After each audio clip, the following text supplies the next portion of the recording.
Couple minutes.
Alrighty.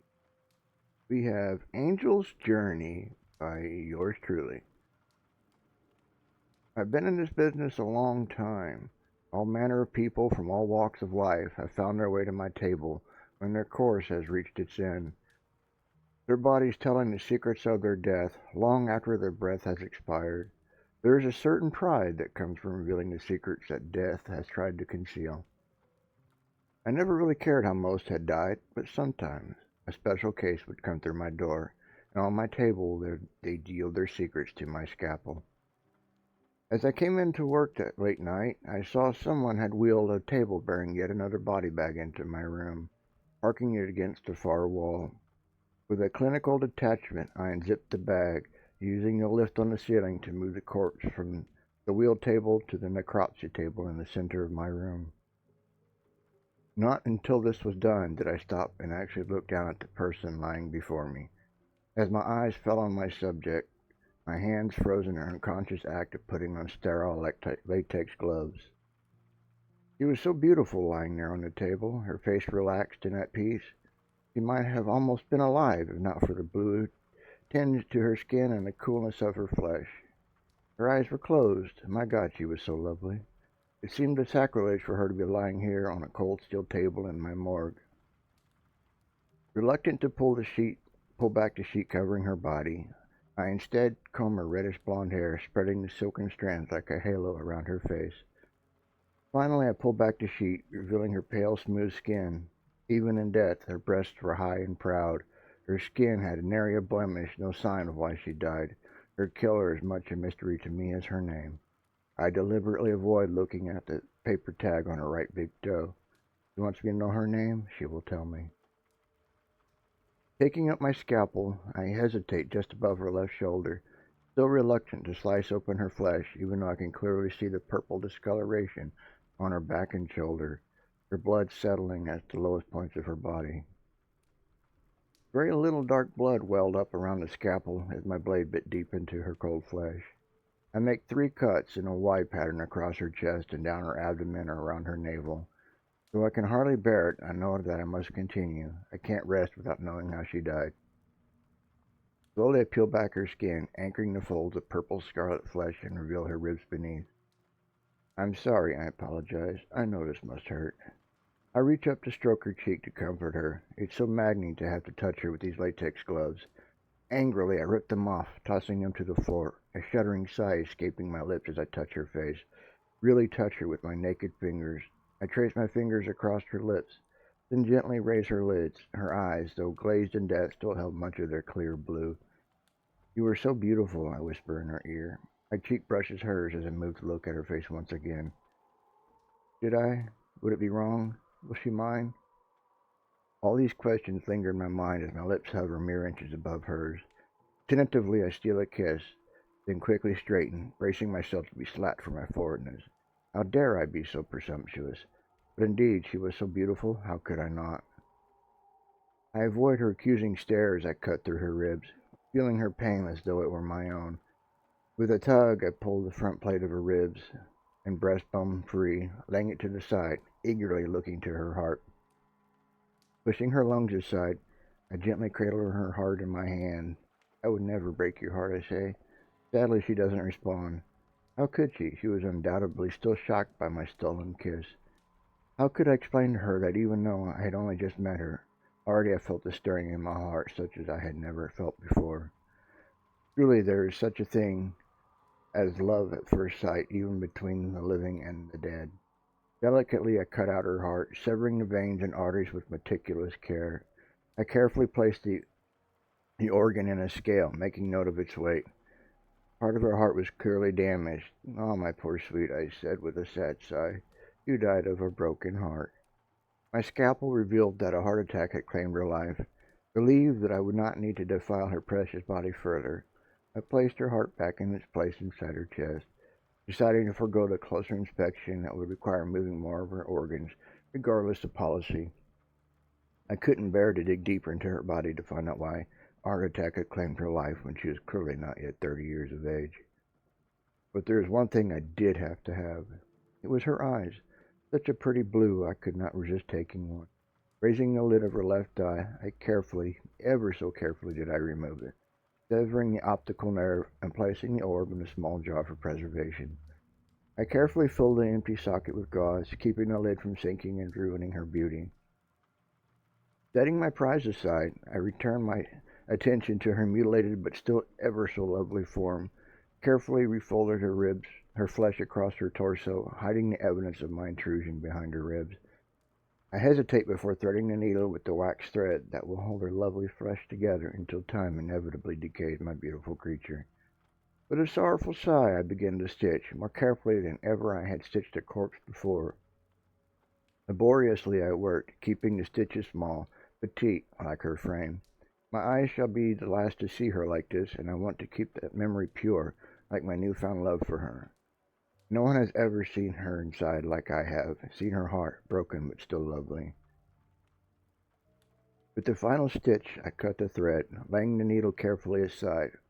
Belated sense of modesty, I pulled the sheet back up to her shoulders, concealing the evidence of my work. With a blush, I closed her remaining eye, the stolen kiss she had granted me still a thrill in my heart. As I wheeled her cart over to the coolers, my eye caught the card on the door of hers. "Jane Doe," I read aloud, my voice like thunder in this place of accustomed silence. "No, that will never do. I shall call you Angel," I whispered to her as I leaned closer to steal one last kiss before sliding the tray into the narrow cavity. "For that is what you have been to me. Our time was brief, but I shall keep it with me always." Closing the door, I turned to the small tray of tools. With my tools, I had known her more intimately than anyone could have when her flesh had been warm and full of life. No one could ever have known her as I do. My hands gave a slight tremble as I pocketed the small jar with her pristine blue eye. I turned to leave. "Good night, my angel," I said softly, bumping the lights and letting the door swing slowly closed behind me.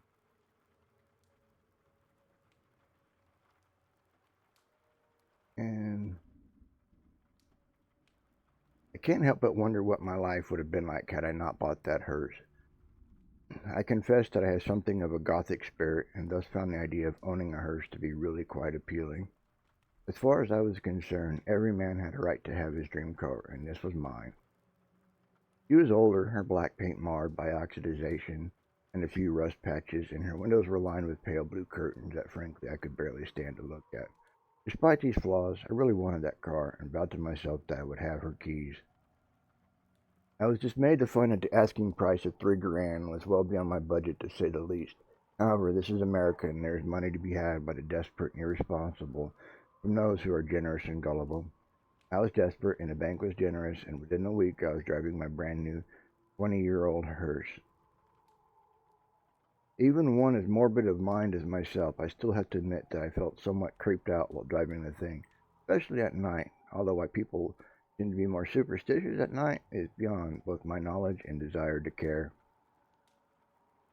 Driving down a narrow side street, I was listening to the CD player as I had just installed. I was jamming to Black Sabbath, my shaggy middle-length blonde hair tossing in the wind from the open windows. The little plastic skull hanging from the rearview mirror seemed to be bouncing in tune with the music. I was so nearly wrapped up in the music and my own thoughts that I nearly didn't notice the slight wisp of a man with a pinstripe black suit. He waved to me from the curb in front of a two-story yellow building with white trim. It looked like much of the older houses in this area, quaint Victorian style with an air of prosperity long since past. But it was a painted wooden sign on a well-kept lawn that caught my attention most. Dawson Funeral Home. Fancy black letters proclaimed against a white background.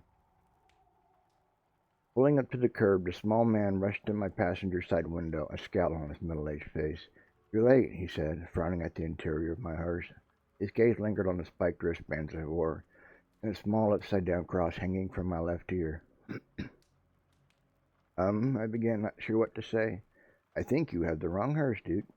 "Indeed," he said with a slight nod, taking a second look at my car and me. With an irritable thump on my window frame, he straightened and started to turn.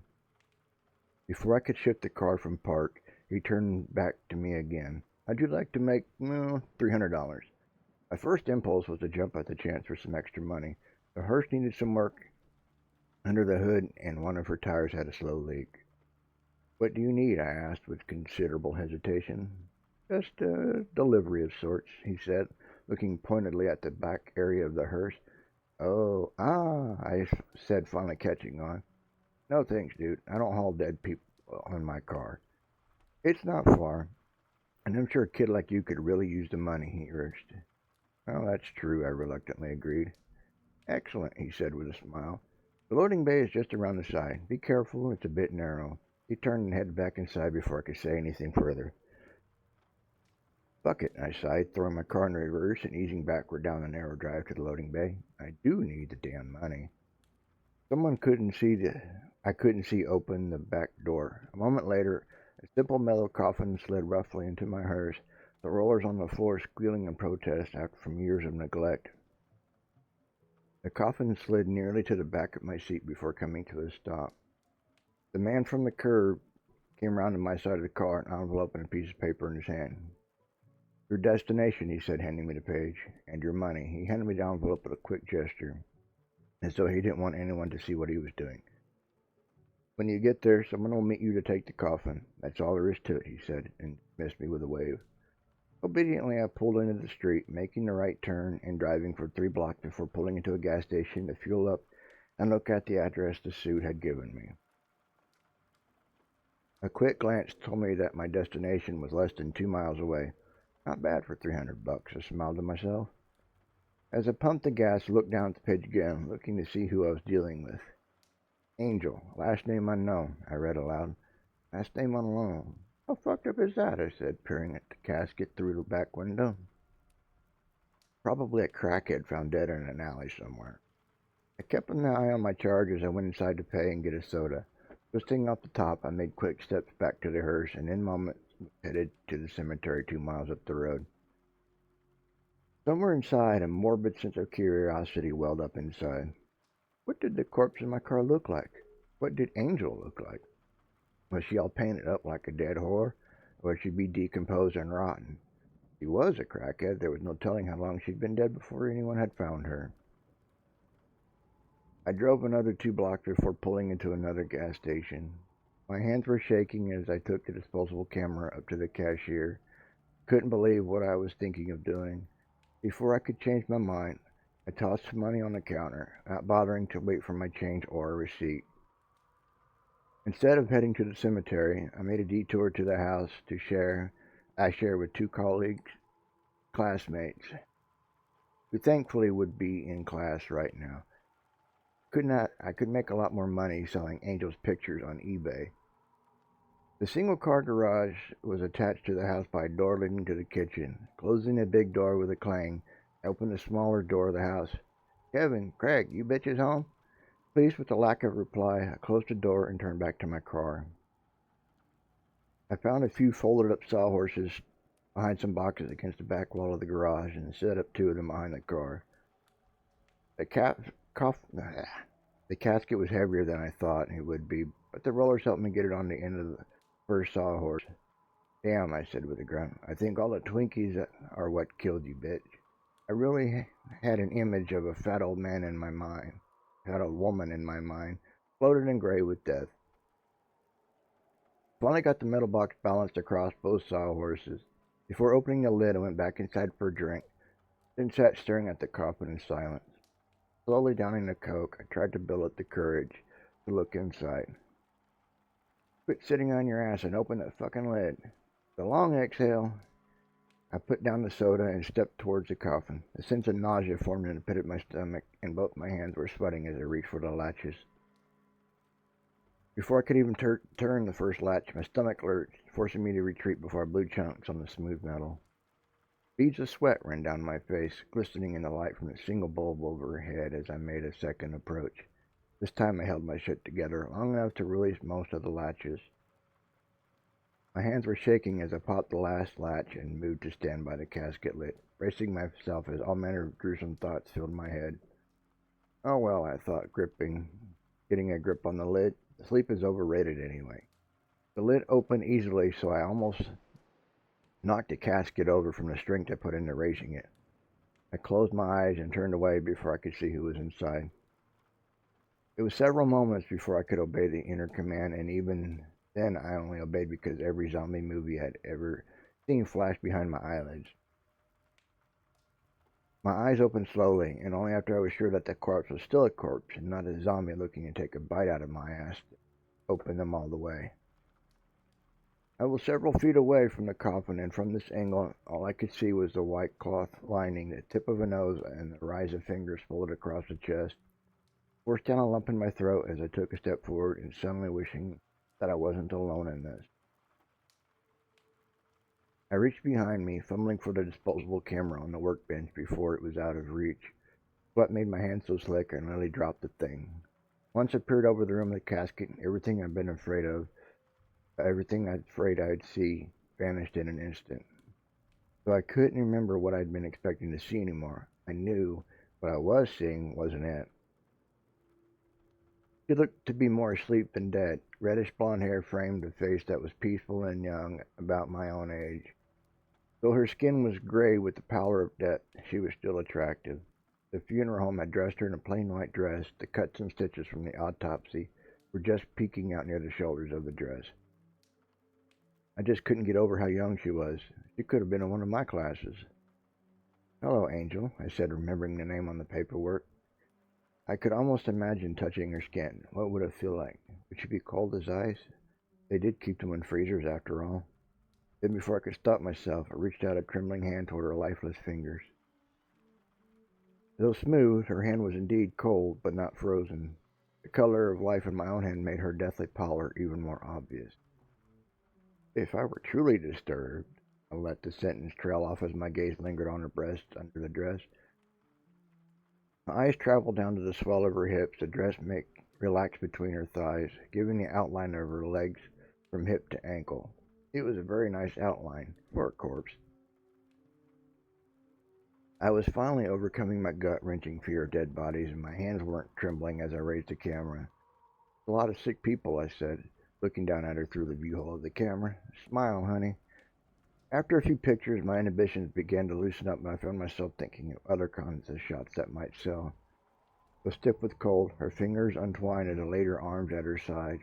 I didn't see any buttons on a dress, and I was trying to decide if I was brave enough to lift her up and pull it over her head, or if I should just cut it off and hope no one opened the coffin before she was planted in the ground. It turned out that I was far more afraid of getting caught and sent to prison for necrophilia than of maneuvering the dress into more favorable positions. Gripping the hem of her skirt with 2 fingers of each hand, I gingerly raised the cloth. To my surprise, the mortician had evidently cut the dress up the back and then put it on her and tucked it under her sides and legs. In a moment, the dress was a ball at her feet, and she lay naked before me, like a necrophiliac's wet dream.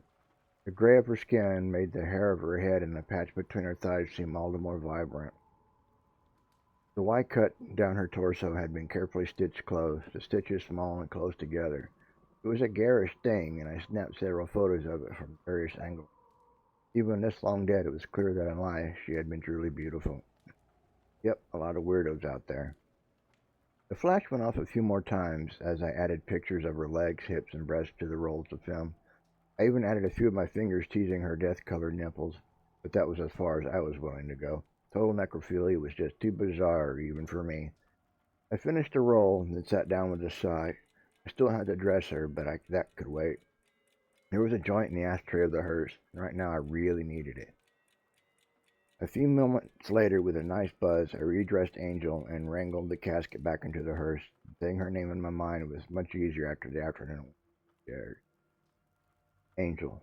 Angel, no last name. Such a simple word, Angel. I opened the garage door, and as I resumed our journey to the cemetery, I wondered if she had been as much an angel in life as she seemed to be in death. 3. About fucking time, I grumbled as the hearse pulled into the aging cemetery. I pulled off my red cap, waving it in the air to catch the attention of the driver. I pushed back my hair that I still refused to admit was even thinner and whiter than just a few months ago. I tried to straighten, waved the cap higher in the air, but too many years hunched over a shovel had given me a bit of a hump in my back, and I knew I would never stand straight and tall again. I tucked a pinch of Copenhagen in my lip and shouldered my shovel as the hearse crawled its way to me. "Hey," the driver called out to me. "You the one I'm supposed to bring this body to?" The breeze tousled his hair and the upside-down cross hanging from his ear. "Why the fuck else would I be out here?" he barked at him. "Whatever, dude," he said, throwing the car into park and handing me a piece of paper. "Angel, last name unknown," I read. "Got the hole right over here," gestured over my shoulder with the shovel. "Got a card or something?" he asked, opening the back door. "You see one?" I asked sarcastically, looking around dramatically. "Just rub that handle there. I'll grab this one on the side. We'll get her in the hole." I snickered to myself as the pun I had just made. The box was heavy, no doubt about it, but we wrangled it across a few graves before I let go of my end. The box tore itself from the kid's hand, hitting the ground with a heavy thud. They grunted as the box nearly pulled him down with it. "Give me a minute, then we'll haul her over the straps." I leaned on the shovel for support while I caught my breath. "I'll finish up from there." The kid looked around nervously. I could tell he really didn't want to be here any longer than he had to, which was fine with me. I didn't want him to be here any longer than he had to be either. Eager to have the punk gone, I gathered my strength, and we soon had the casket suspended on the straps across the hole. The shadow from the box made the hole look much deeper, more sinister than it actually was. "You want me to stay and help fill in the dirt?" he asked, looking at the large pile off to the side. He cast a sidelong glance at the hearse. "Nah," I said. "I'll take care of it. Just get on out of here." "Hey," he said a little too quickly. While he didn't run, he walked very fast back to his car and was soon gone. "Fucking punk," I said, spitting a brown stream of Copenhagen on the dirt pile. I hit the switch on the conveyor, tapping my foot impatiently as the coffin crept its way down into the hole. A muffled thump told me that the coffin had hit bottom. I retrieved the straps and disassembled the conveyor. "Well, Angel with no last name, let's have a look at you," I said, digging the used tobacco from my lip and wiping the spittle on my sleeve. Couldn't jump down like I used to, but I had a stepladder on the other side of the dirt piles. In a few moments, I was in the hole, standing over the casket. The lid opened very easily, but it was a cheap coffin, the lid a little more than tin with a sheet lining in it. "Why, hello, Angel," I said, looking down at the most beautiful corpse I'd seen in a long time. The reddish blonde hair was a bit tousled, but I didn't care. With a deft maneuver, I had the low-quality white dress tossed aside. I whistled my appreciation as I stood looking down at her, my dusty boots straddling her hips. "You're a pretty one, but then I'm sure you already know that." I crouched down, leaning my face close to hers. I boldly planted a kiss on her lips. They were cold, hard, but damn, it was nice. I smiled at her. "We're going to have some fun, you and me." I unclipped my overalls, pulling my shirt over my head and tossing it on her dress. I learned the hard way a long time ago that dead women are hard to screw. Now, I always came prepared. I pulled a small tub of Vaseline from my pocket and then lined my overalls and boots with my shirt. "Let's get to know each other better." I lubed myself up with one hand and grabbed her for her tit with the other. My stamina isn't what it used to be. I took my time, enjoyed her, but it was still over much too soon. However, I had also learned that keeping a dead body for later enjoyment isn't a good idea.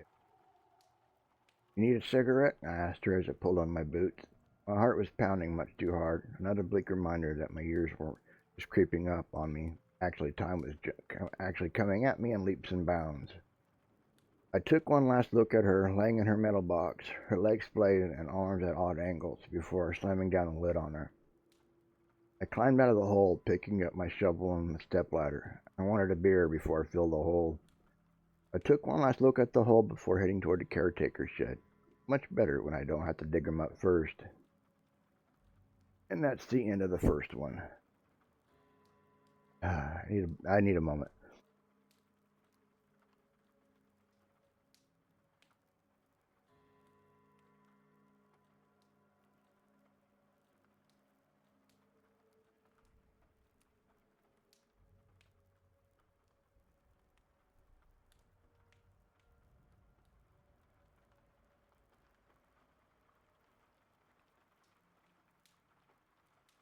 This one I just read has an alternate ending, so I'll read that one to you now. Oh, it could try to be, but I'm really nervous about this, and I don't feel well. My throat is hurting, my lungs are burning, so trying to do the best I can with what little courage I have. Anyway, here's the alternate ending. My name is Denise Kane, and yes, there is life after death. I lived in a mid-sized town, went to a mid-sized college, had a boyfriend, had a girlfriend. I had a good life, and it was my life, and I loved it. Then I died. I guess I'd been protected from the depravities of society because I'd never heard any of the things that I know about now that I'm dead. I knew that when people die, someone does an autopsy. Everyone knows that. It's not pleasant, but it's reality. But why did that sick bastard have to keep my eye? The things I saw him doing before I quit looking at him. When I was alive, I had pictures taken of me by my friends and family and for the yearbooks for school as I was growing up. But the way the pictures of my corpse are selling, that kid would be able to pay for most, if not all, of his college tuition for the next 4 years, and still getting that damned hearse he drug me around and fixed up how he wants it. I don't think I was ever so embarrassed as when he took those pictures. I get so pissed when I think of it. But the old guy at the graveyard, he was the worst. I can barely even think about it without screaming or cringing. I know I should be glad that I was already dead when all this happened, but I still feel violated. It's my body, and even though I'm not in it anymore, they had no right to do those things to me. I want my dignity back. Well, I'm going to try and get some of it back. The old man, the kid, the middle-aged creep, they're all going to pay. With a little concentration, I know I can rejoin with my body. It won't be a pleasant experience, but for revenge, I'll do it. Things are blurry at first. The one I have left is completely glazed over, but I know I can get around that too. Slowly I managed to push the lid off the coffin and work my way out. Now, where is that old bastard? That's the end of Angel's Journey. My heart is just racing. I've got sweat. I'm nervous as all hell.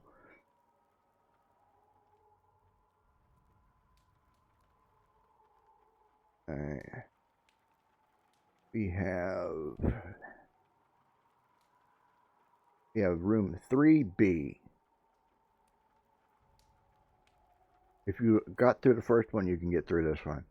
Anyway, room 3B. I'm not really given to writing things down beyond a quick few notes on the post-it pad on my desk or in the margins of our ledger. But some things just have to be written down. So, to whomever happens to be reading this, I beg your indulgence. My brother Tom and I run a motel on the edge of Vegas. It's nothing great, but we get enough overnighters and hourly customers to keep the place standing. Over the years, we've seen all manner of odd traveler come and go through the doors, from rodeo clowns to drag queens to circus freaks and aspiring showgirls. It was late at night. My brother and I were discussing whether to pick the single overhead fluorescent light in the office lobby ourselves or to call someone in. It had been a slow month, so we weren't sure we could spare the money for a repairman. I'd rather get zapped than pay some overpriced man in a tool belt to come change a light bulb, my brother asserted. Really don't think it's the light bulb, I repeated for perhaps the 10th time. Let me explain here that we don't have much to do out here once the rooms are clean and the property maintained, so much meandering discussions are common for us. The little bell over the door rang, announcing our first and only guest of the night. That damn light was flickering with annoying regularity as a man in an obviously rented tuxedo came in carrying his bride. Given that the tux looked to be at least a size too small, I assumed that the couple spent all their money on her dress. Well, it looked a bit old-fashioned. It had clearly cost a pretty penny.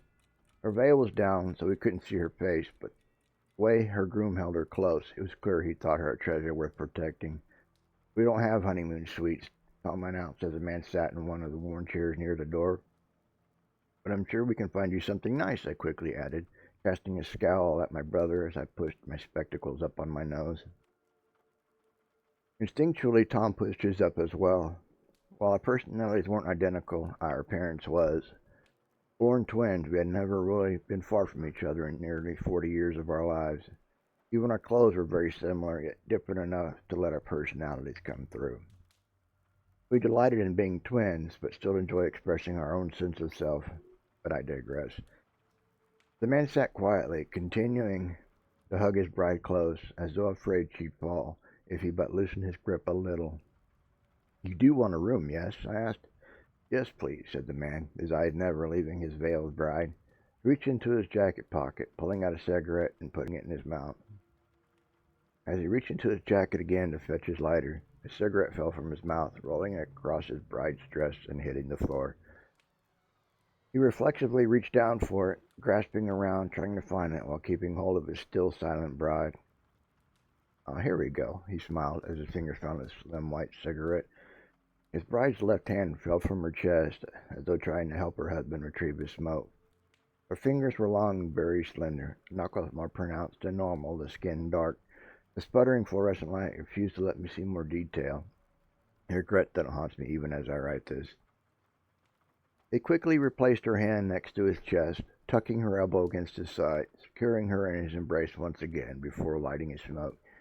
He then stood carefully, pulling his wallet from his hip pocket, deftly flipping it open and throwing out 3 $20 bills before moving closer to the counter to hand them to me. We'll settle up in the morning, he said, his eyes eerily intent as they locked with mine. I'm sure you'll understand my reluctance to wait for you to count out my change. He turned his attention back to his bride at that. Of course, I smiled as my brother handed him a key with a large red plastic number on it. It's 3B, Tom said. I'll show you the way. No need, the man said abruptly. I'm sure we'll find it. No trouble. My brother shrugged and opened the ledger. Your name, please?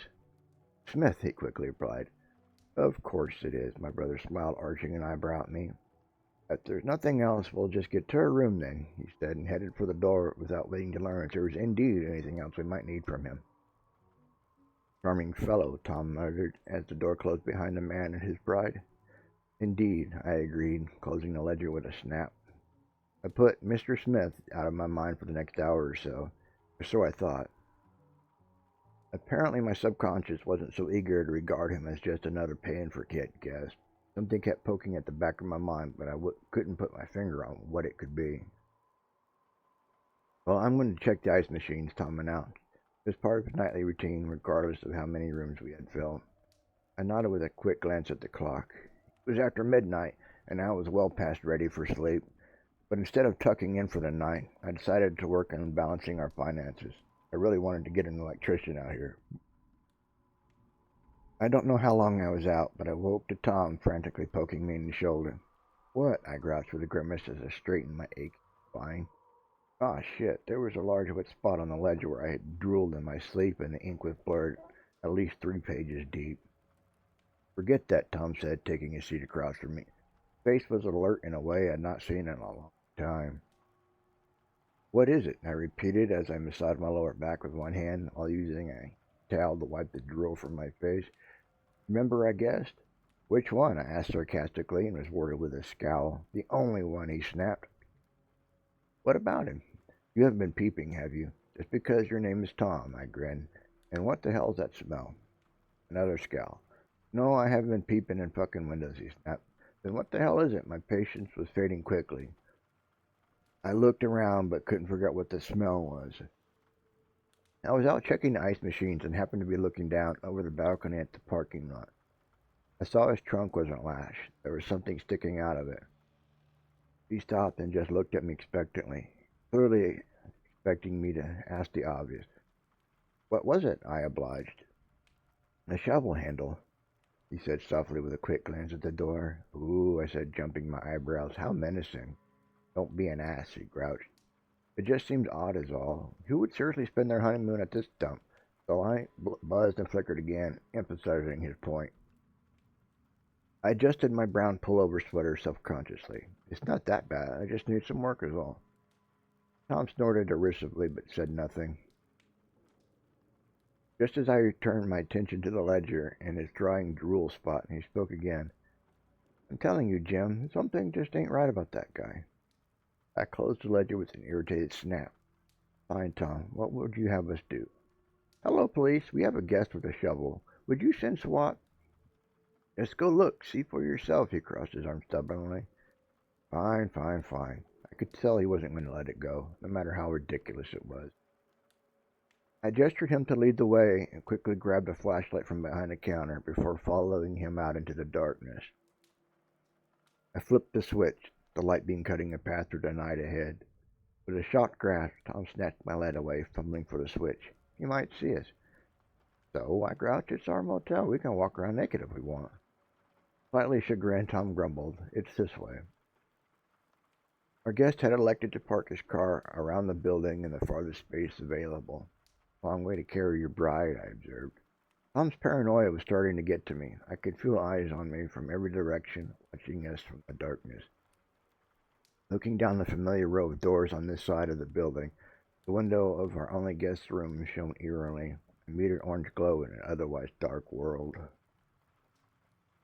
A brisk breeze blew across the lot, carrying the empty candy wrappers with it, stark contrast to my sweaty palms, making the flashlight slick.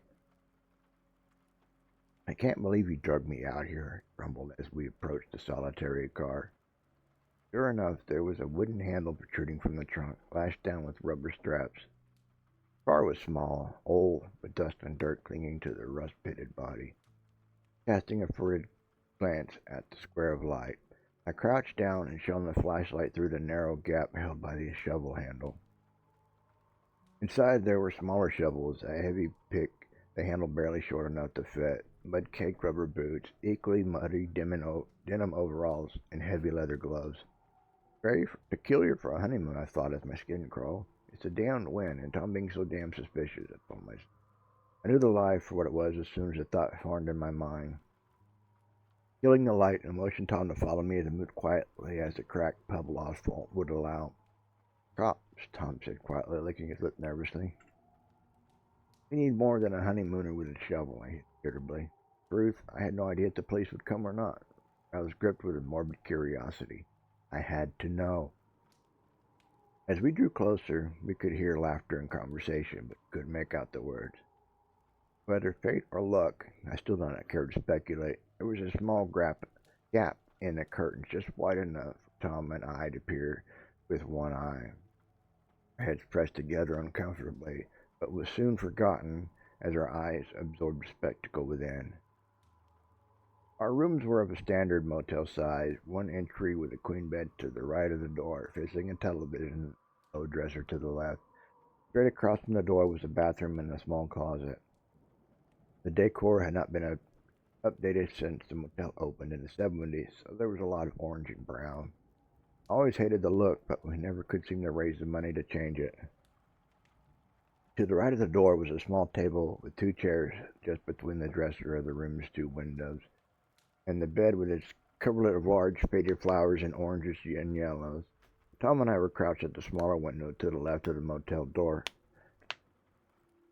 I desperately tried to ignore the sharp edge of a beer can digging into my knee for fear that moving would give us away. There was a single high-backed sitting chair per room, and this one had been moved to face toward the far end of the room. It blocked our view of the bed, but we could see a pair of white satin wedding dress draped over the foot of the bed.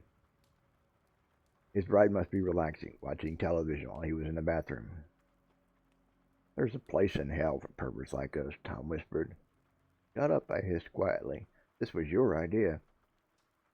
That beer can was becoming more painful, and I desperately tried to block it from my mind. Something wasn't right about our honeymooners, and I had a sickly suspicion that I knew what it was. Our guest emerged from the bathroom several minutes later, freshly showered and naked as the day he was born. He was older than I had originally thought, and his thin frame slightly stooped, his wrinkled skin beginning to show age spots, his hair reduced to a thin few wisps of white. Despite his age, he was surprisingly spry as he moved toward the chair where his bride still relaxed.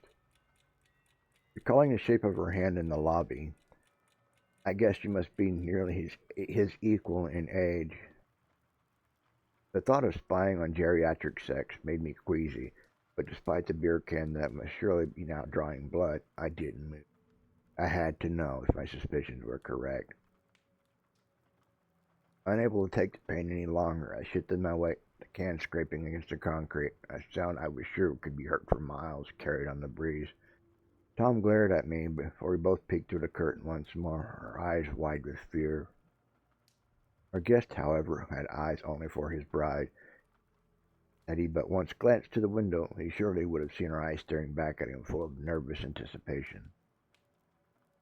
He bent down, lifting her veil, folding it over the back of the chair, his face hidden as he stole a kiss. I was beginning to feel foolish, that my suspicions were just stupid notion born from a bored imagination. I put my hand on Tom's shoulder to urge him to come away. I have guests to check in, I started to whisper. Tom shrugged his hand away, gasping at me, casting me an irritated glare. I started to reach out again, but his mouth fell open, his lips moving wordlessly, and his eyes grew comically large. There's nothing, I started to say as I turned back to the window. The words died on my lips. Smith had wrapped his arms around his bride beneath her arms and with a grunt hoisted her up against his chest, her feet dangling in the air as he straightened. Her stockings had once been white but were now stained and dirty. I hadn't noticed earlier in the flickering light of the motel lobby. Her dress was no longer white either, but was splotched with dirt and had yellowish stains on it. Her legs and arms hung limp, her head lolled back as he carefully swung her from the chair over to the bed. She fell back, her movements stiff and unnatural. It was as if she was drugged or... Oh my God, I whispered, gripping my brother's shoulder so tight he grimaced in pain. She's dead, Tom. Don't be ridiculous, he hissed, wrenching my hand from his shoulder.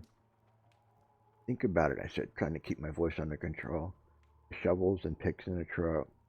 The dirt. Look at her dress, damn it. By this time, Smith's roaming hands had her dress hiked up to her thighs, well above her stained stockings to reveal skin that had long since lost its healthy sheen. Skin that was now mottled gray and bluish white with some purplish bruising. Tom whispered, his voice trailing off, his face turning ashen. What do we do? He looked ready to vomit. I imagine I looked much the same. Bile was burning my throat, but I refused to surrender to my revulsion. Despite being utterly revolted by what we were witnessing, I was also completely fascinated. We had suddenly been thrust into a B-rated movie. Smith was pushing down her stocking, his face buried in her neck. His other arm threw back her veil, and Tom and I could hold back no longer. We turned away from each other, our retching loud and violent, the stink of our mutual vomit nauseating me more. The face of Smith's bride wore an almost peaceful expression. Her eyes closed as though she were asleep, but her skin was beginning to flake in places. Her lips parted to reveal the stitching where the mortician had shown her mouth closed.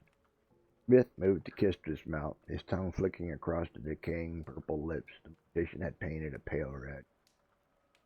Small specks of dust and dirt fell from her hair as he moved his hand through her hair, slipping the veil from her head. We'll call the police, I whispered, when I could speak again. Tom nodded, starting to retreat from the window, then paused, looking back at me. You weren't coming? His face was wide with horror. I didn't think he'd ever be the same brother I'd spent every day of my life with. I'm going to stay here. Make sure he doesn't leave before the cops get here, I said. That was only part of the truth, though. The real reason, the reason I didn't want to admit even to myself, was that I wanted to keep watching. I had to keep watching. Tom nodded and quickly retreated, not once looking back as he scuttled away from the horror separated from us by a cheap motel window. I returned my attention to the window, where, on the other side, Smith had opened her dress, her breasts gray in death, but still remaining much of the shape they'd had in life. He gently suckled a nipple so purple and dark it was nearly black. The wide incision made during her autopsy snaked down her chest, the coarse, uneven stitching leaving dark, ugly bumps on her flesh. His affections were becoming more urgent as he tore at her dress, forcing it back from her shoulders, down her arms. The skin of her arm that was nearest the window began to tear as he forced the stained dress, but he didn't notice. Embalming fluid, dark brackish fluid leaked out, staining the dress and the worn flowered coverlet of the bed. The flesh beneath her skin was pale, streaked with purple where the embalming fluid had failed to push the blood from the vessels. Her mortician had done a very poor job of embalming her, a fact that didn't seem to concern Mr. Smith in the slightest. There was a sound of tearing cloth and the faint sound of popping joints. Then her dress was free from her torso. That arm, however, had come loose from her shoulder and was still tangled in her dress at her waist. There were tendrils of tissue and ligaments dangling from her gaping shoulder, and now fluid was practically gushing out. The bed and all the carpet is going to have to be replaced now, I thought. It was going to cost money we really didn't have to spare. Smith finally noticed the arm and carefully extracted it from the dress, placing it carefully against her shoulder before tearing at her dress once more, links of silk and lace falling to the floor. I had never been very good with the ladies, tend to bumble my relationships, and have never been with a woman longer than a year. This woman, however, would never say no, would never tell him that he was too needy, codependent, or that she needed her space. Her complacency was strangely erotic. The poses he forced her limbs into aroused me further. My erection pushed against my jeans once more as Smith forced her legs open and positioned himself between her decaying thighs. He raised her knees almost gingerly, then with a tender kiss on her cold lips, he violently thrust forward. Again and again, her head rolled to the side. Though her eyes were still closed, they seemed to stare at me through the gap in the curtains. That lidded gaze seemed both accusing and inviting. "Come join us," her face seemed to say. "I won't say no. I won't stop you." Her hip popped loudly beneath her dress, her leg unfolding unnaturally to lay flat on the mattress, completely unnoticed by her lover. Her body lurched and shook, blackish embalming fluid oozing from her shoulder with every thrust. Smith's entire body shook with his climax, then he collapsed on top of his bride, his weight forcing more fluid from her shoulder. As he lay on her, his breathing slowing, I realized two things. The first, that he's falling asleep on her corpse, and that I had ejaculated in my pants, the sticky semen leaking through my jeans, smell mixing with the lingering odor of vomit on the breeze. As I backed away from the window, I could see the faint pulsing of lights, blue, red, lighting the darkness around a corner. Police had arrived. I quickly moved away from the window to a more discreet distance, just as Tom led the cops around the corner, pointing frantically at Smith's room. They quickly pulled the zipper of my sweater off, trying to look casual as I held over the stained zipper of my jeans. "He's in there, officers," I said when they drew closer. "I have no idea what's going on in there." I lied, hoping Tom hadn't admitted that we'd been peeking. Tom cast me a look of relief, revealing that he too had been hoping our voyeurism just between us. The cops knocked on the door, announcing themselves. When they received no answer, they asked Tom to unlock the door. He slowly, reluctantly approached the door. "Don't worry, Tom. He's asleep and she don't mind an audience." I started to get another erection, and I had to force her face from my mind. But the 100 different things at once that all had nothing to do with sex or dead women that don't say no. The cops had their hands on their guns as they carefully opened the door and stepped inside the room.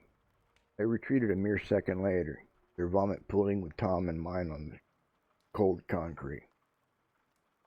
They were quicker to compose themselves than time or I had been, and in moments they were back in their room. I moved to peek through the door as they yelled at Mr. Smith to wake up as they locked handcuffs around his wrist. And Tom was hissing at me to get back, but I ignored him. I couldn't take my eyes off the corpse bride, her torn dress and gray, broken body, her face. I won't say no, Jim, I promise. Tom and the two police officers were trying not to retch in the stench, but I hardly noticed the smell of rotten sex anymore. I just saw her. Smith protested very little as they hauled him from the room. This is a crime scene. You'll have to stay out of here until it's processed, they announced as Tom closed and locked the door behind us. Of course, we said in unison. We won't disturb her, I said. The crime scene, Tom quickly added.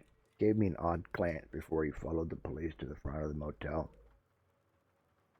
In moments, the police were gone, the red and blue lights pulsing through the darkness, growing weaker until they were finally gone. Tom dropped himself on the lobby couch. I moved around behind the desk to drop my sweater and hide my stain. What happened there, Jim? He asked. Trust me, Tom, I said, locking his eyes to mine from across the motel lobby. You don't ever want to know. I knew that to be the truth. While we were twins and had shared nearly every moment of our lives, this was something I knew we could never share. Tom would never be able to deal with it. He nodded, giving me a grateful nod. I hope we can get that room cleaned soon, he said. Mess like that is bad for business. Yep, I said. Very bad for business. I was only a few days before the authorities were satisfied with the scene and allowed Tom and I to restore the room. I had been correct at the need to replace the bed and the carpeting, but despite the expense, we soon had every trace of the horrors Smith had brought to our little motel room. If only Tom's mind could be so easily restored. He regarded every guest with a slight suspicion now, making a point of walking the lot at night with a flashlight and a gun, checking cars for anything suspicious. So far, he hasn't scared any of the guests away, but I never stop worrying that someday he'll go beyond inspecting cars when the guests aren't looking to something more serious. As for myself, I watched The Office, always polite to our guests, giving them all the privacy one expects from a small roadside motel. Some nights, though, after the guests have all checked in and Thomas retreated to his room after making his inspection of the parking lot, I quietly slip out, almost sneaking, I suppose. I drive down a narrow two-lane road for a mere 10 minutes, making a leisurely right turn into our local cemetery. The owners have placed a new lock on the gate, and there are now cheap security cameras placed throughout, but only some of them are actually working. Little red lights reveal which cameras to be wary of. I toss my shovel over the shoulder-high iron fence, my heart racing as I clamber after it. I wonder, do they have twins in here? And that's the end of 3B.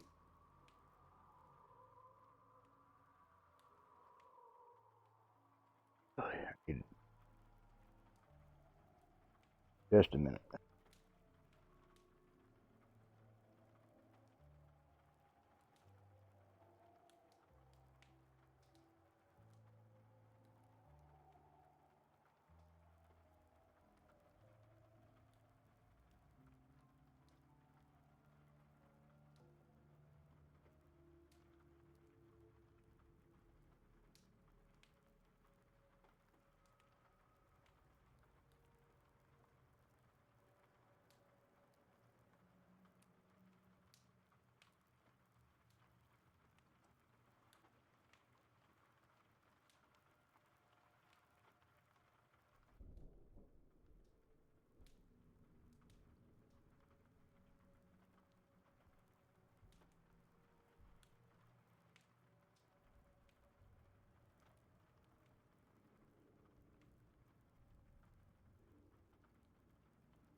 Oh, bitch, how long was that muted? Did I mute that whole damn story? Did I really? I don't know. Son of a bitch. I just looked down and the mic was muted. God damn it. Long break? That was quite a long break because I read a whole damn story. Yeah, I apologize. I'm going to have to start again.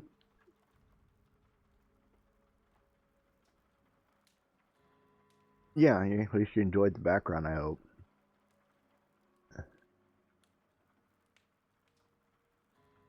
Yeah, it was me because I bumped the mic button and had it muted. I apologize.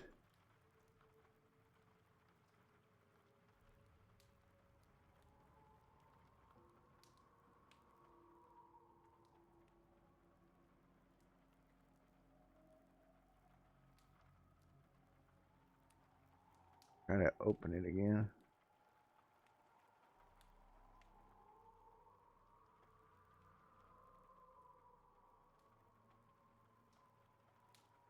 Where'd it go? Trying to find my not wanting to open.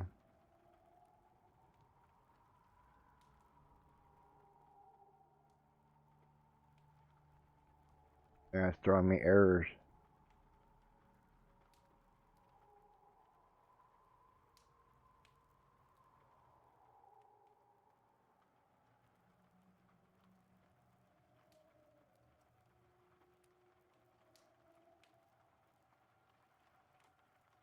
Okay.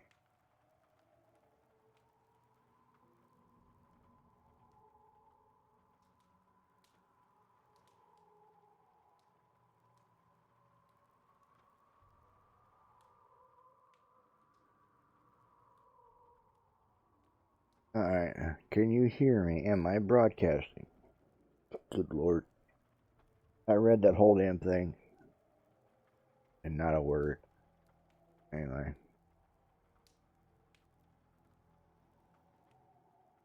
I promise there's no naughty business in this one.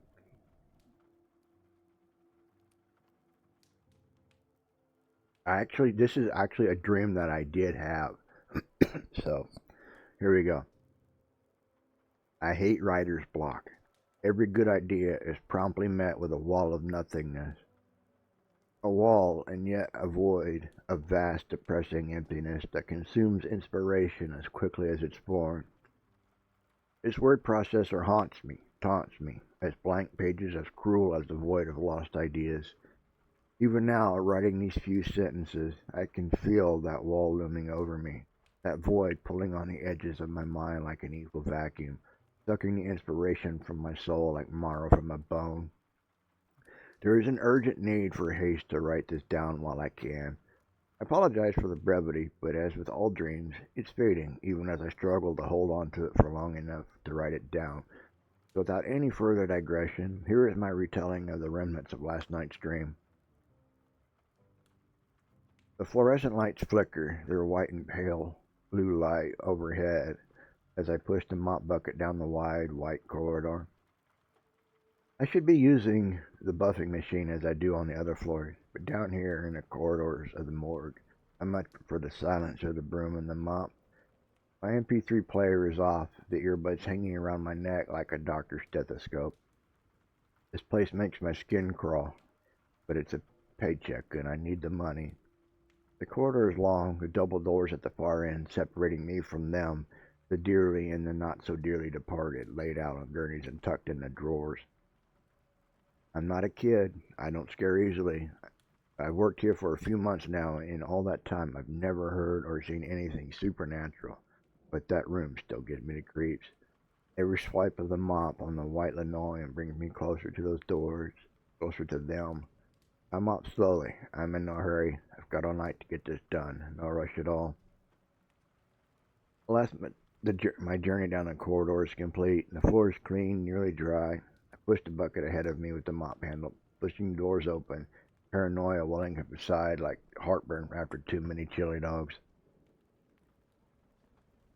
Peering inside, I see everything as it should be. The back wall with the body drawers. On the right, a few gurneys, a couple of them with bodies under sheets. In the center are two empty necropsy tables. On the left wall are stainless steel sinks and locked white cabinets. I quickly sweep the room, being oh so careful not to bump anything with my broom. It's cold in here. I feel sweat running down my scalp and forehead. I hate being in here. Mopping can't be so quickly be done, but I do it as quickly as I'm able while still doing a proper job of it. First by the sinks, moving along the drawers around to the gurneys.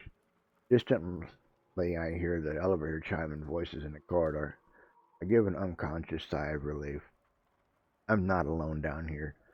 The double doors swing open with a bang as a gurney is wheeled in, the black body bag on top like an eerie cocoon. Two hospital attendees wheel the gurney over to a necropsy table. They pay no attention to me and my mop as they unzip the bag. 2 men suppress gags as they lift the body from the black plastic bag onto the table. They hardly spare me a glance as they wheel the gurney back the way they came. A few moments later, the elevator chimes again, and I'm alone once more. The corpse is barely recognizable as a young man. Every visible inch of him is smeared with blood, cut and carved with symbols. Some are immediately recognizable as generic pentagrams and crosses from any B-rated horror film, while others are completely unknown to me. His eyes are open, glazed in death, and pointed at the ceiling. Even his short brown hair is matted with blood, and there are patches of it missing entirely. Whoever he was, he died horribly. I force myself to look away, to resume my cleaning so I can escape this room for one more day. I keep my head down, trying not to look at the table. The coroner should be here soon, and I need to be done before then. I don't know why. Something inside just tells me I really should be gone before he gets here. In my haste, I bump the mop against the gurney, drawing the corpse on top of it. My shoes squeak on the wet floor as I jump back, my heart racing. As I catch my breath, I glance around the room, looking for what I cannot say. Relief floods through my body when I see that nothing has changed. Still the only body moving in here, except the new body.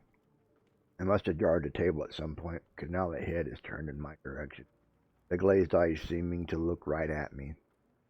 I just bumped the table with this stupid mop, I whispered to myself.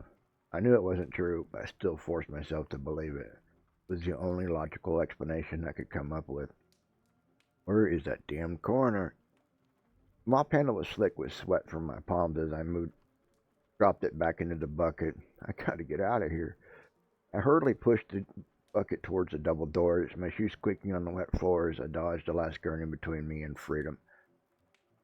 My hip caught the corner of the gurney, sending a stab of pain through me, instantly increasing my fear. I looked back to see the gurney roll sharply to the side, hitting another gurney, drawing the bodies beneath the sheets. This was a mistake. I didn't see that I was now heading towards the wall, missing the door by several inches. The bucket hit the wall, thrusting the mop hard into my gut, forcing a cry of pain from my lips as I doubled over, falling to the floor. I lay gasping in pain for a few minutes before I could collect myself, moving to lean against the wall by the door. It occurred to me that the only thing in here that could hurt me was me. Kicking my own ass in here, I said with a chuckle. Feeling better despite the pain in my gut and hip, I started to push myself to my feet when something caught my eye, chilling me to the bone. The feet of the necropsy tables were facing to the door, so I couldn't see the body on top. That didn't matter, because the body had moved again. Now it was partially hanging over the side, the left arm dangling low, the fingers just barely touching the floor.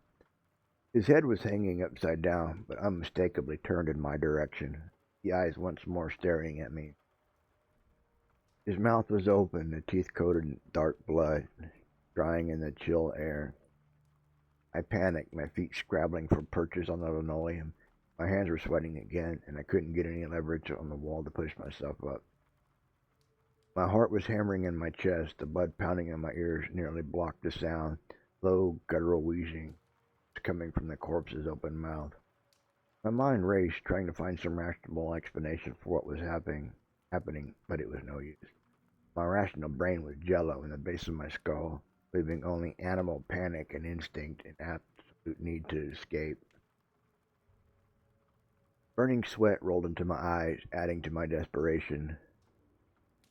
Through my blurred vision, I was sure I saw a thin, shimmering something in the air. It was moving toward me, softly whispering my name. I tried screaming, but my throat locked up. I could only manage a plaintive, pleading creak. Let me in. I heard something whisper in my mind. My eyes rolled around the room, looking for something, anything, to pull me from this sudden hell. I felt a chill across my skin, a soft breath of cold, fetid air against my cheek and my ear. Let me in. No, I cried softly, pushing feebly against the wall, my eyes coming to rest once again on the dangling corpse. A puddle of dark blood was forming beneath the dangling fingers. The carving on the arms almost seemed to pulse with fresh blood. Just say yes, and all this ends. The voice was soft, seductive. A brief series of images flickered in my terrified mind. Beautiful roses smelling dark and sweet. It can be so simple. With my mind's eye, I saw myself reaching for the roses, heedless of the thorns beaded with black blood. It could be simple, so very simple to just say yes. To allow whatever this thing was to enter my mind. Looking down, I could see the roses were growing from a corpse. My corpse. My flesh, bloated and gray, crawling with beetles, maggots, wriggling in my nose, eyes, and ears. This time I did manage to scream, an ear-splitting scream full of every ounce of terror and pleading I could manage. Soft laughter echoed in the room, echoed on my skull as blackness enveloped me. I woke with a start, a choking scream in my throat. My sheets were soaked with sweat and tangled around me. My pillow was torn, and there were holes in my sheets where I had torn at them in my sleep. I crawled from the bed, falling to the floor. My limbs were weak and trembling as I staggered to the bathroom, struggling to shake the nightmare from my head. As I splashed cold water on my face, I could still hear the soft laughter, almost feel the rancid chill on my skin. Never have I had a nightmare so vivid, so seemingly real. Even as I think about it now, my skin crawls, and I wonder what else happened that I can't recall. Well, I know it was just a terrible nightmare. I can't shake the feeling that I'm not alone in my head anymore. That perhaps in that terrible, horrible instant between sleep and waking, I said yes to whatever horrible being was trying to get inside my head. As I ponder these things, trying to reassure myself that it was just a nightmare, nothing more, I once more hear that soft laughter.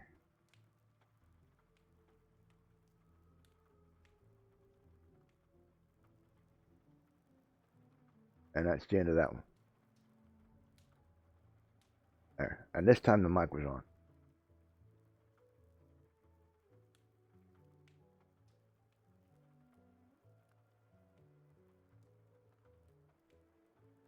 So what do you think?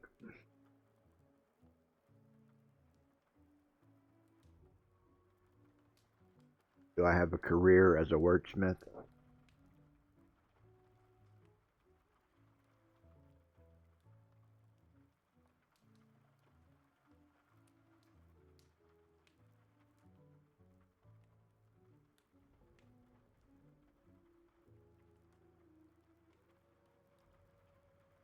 I've been streaming for a number of years now, but this gave me stage fright like no other. Reading my stories, yeah. Well, I appreciate that.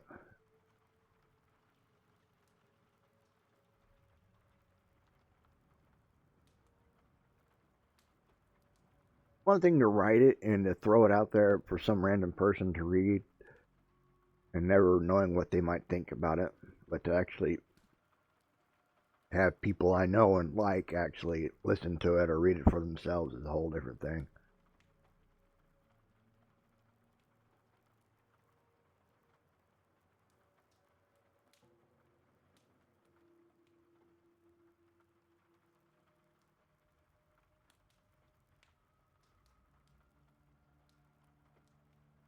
So after that brief look in my head, are we still besties?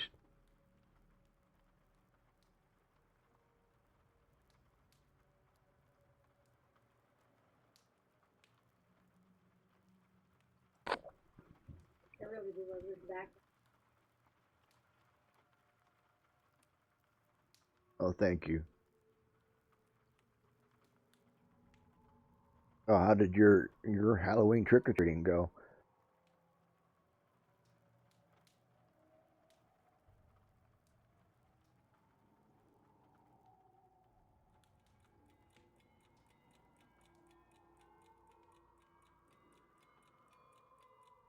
Ah, but you're listening to me in the car while he's running down the block.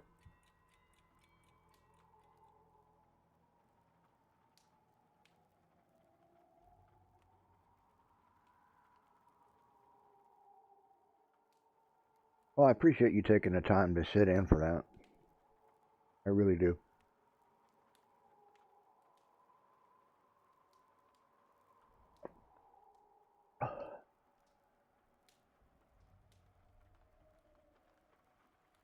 Yeah, I've got a sore throat today, and my lungs are burning.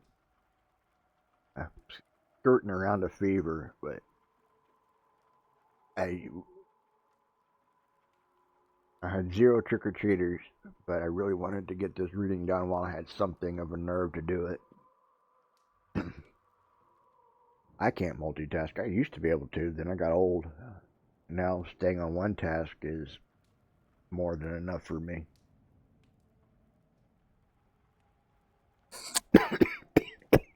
Excuse me. Sorry.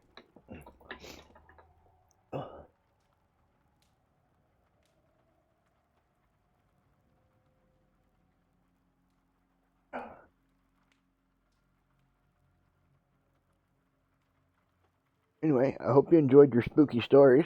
Now go to sleep when you get home.